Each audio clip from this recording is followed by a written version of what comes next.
امروزها در حدود شهر و ناحیه ولایت سوغد معرکه پرورش کرمک و در برخی شهر و ناحیه‌ها تقسیمات آن به مرام جریان دارد. کرمک پروران ولایت سالی روان عزم دارند که با رعایت نمودن قاعده‌های آگروتکنیکی پرورش و نگهبانی کرمک دورنامه را سریع وقت اجرا نمایند. در مرکز جمهوری علمی تحقیقاتی و تجربوی اکادمی علم‌های کشاورزی که در ناحیه باباجان غفورov جایگیر است، پرورش نمودهای گوناگون کرمک امروزها به راه آمده شده است. متخصصان پایگاه کرمک را خوب نگهبانی نموده ایستادند و پرورش در اینجا اساساً با مقصد گرفتن تخمی و با وجود آوردن نمودهای توباور محلی و سرمحصول به راه آمده شده است.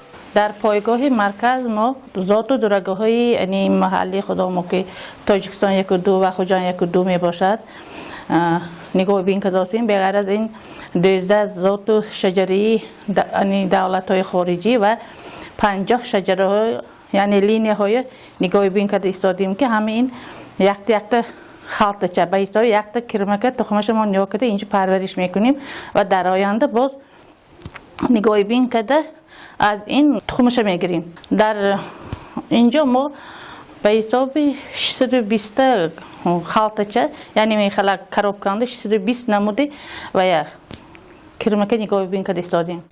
با اطلاع مسئولین امروزها در حدود ناحیه باباجان غفورov پرورش 2200 قطعه کرمک ابریشمی به راه مانده شده است. پرورش کرمک در خواجگی‌ها و جماعت دهات از روی توصیه و پیشنهادهای متخصصان به راه مانده شده. این روند منتظم نظارت کرده می شود.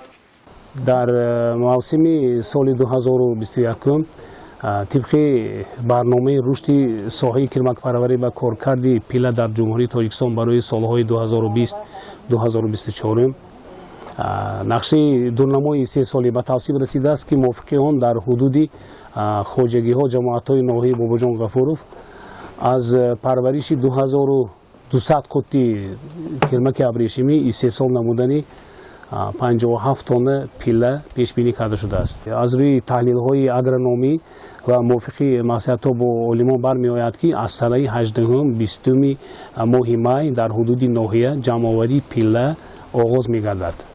در برابر این خواجگی‌ها و اهالی نیز در منزل‌های استقامتی و بناهای علاهیده پرورش و نگهبانی کرمک را به راه ماندند. مبارک جمعی و سکری ناحیه باباجان غفورov بوده 30 سال این جانب کرمک پرورش می‌کند. سال جاری 20 گرم کرمک را گرفته و در منزل استقامتیش آن را نگهبانی نموده ایستاده است. سال گذشته و از 20 گرم کرمک 120 کیلوگرم پیله سپرید و سال جاری نقش دارد که آن را با 200 کیلوگرم رساند. مسئولین پیوسته با جریان پرورش و نگهبانی کرمک آگاه گشته و مصلحت و توصیه‌ها می‌دهند.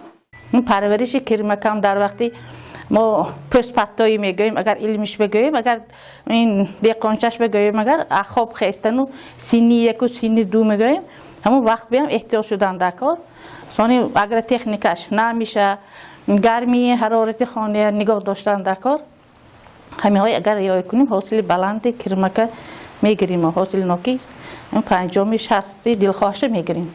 با اطلاع مسئولین سال جاری در ولایت سوغد 8890 قطعه کرمک در گرمخانه‌ها زنده کرده شده، از آن بیش از 7850 قطعه تاکنون تقسیم کرده شده است. باعث ذکر است که پرورش کرمک ابریشم اساساً در 12 شهر و ناحیه ولایت سوغد راه اندازی گشته، وابسته به اقلیم و جایگیری‌شویشان در بعضی شهر و ناحیه‌ها تقسیمات جریان دارد. روزهای نزدیک این مرحله در شهر و ناحیه باقی مانده به مانند عینی و پنجکن، دیوشتوش استراوشن و غیره پورا به انجام رسانیده می شود. طبق دورنامه سال جاری جمع‌آوری 298 تن پیله در حدود ولایت به نقشه گرفته شده است که در شهر و ناحیه اقلیمشان گرم احتمال بعد میانه‌های ماه می جمع‌آوری آغاز خواهد گشت.